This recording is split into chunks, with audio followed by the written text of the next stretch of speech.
Zdravo, pravimo Alfredo pastu, to je klasično italijansko jelo. 500 grama pilećeg filea sam isekla na šnicle, posolila, pobiberila, stavila malo vegete i ispržila.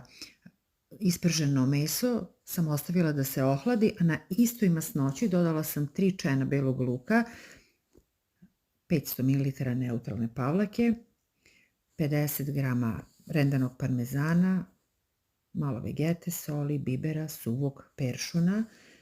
To sam mešala da se malo zgusne i dodala sam 400 grama kuvane integralne testenine koju proizvodi Vodenica Potočara Tulare. Isprobajte. Hladno meso sam iseckala na režnjeve i dodala preko paste. Uživajte, ručak je fantastičan, prijatno!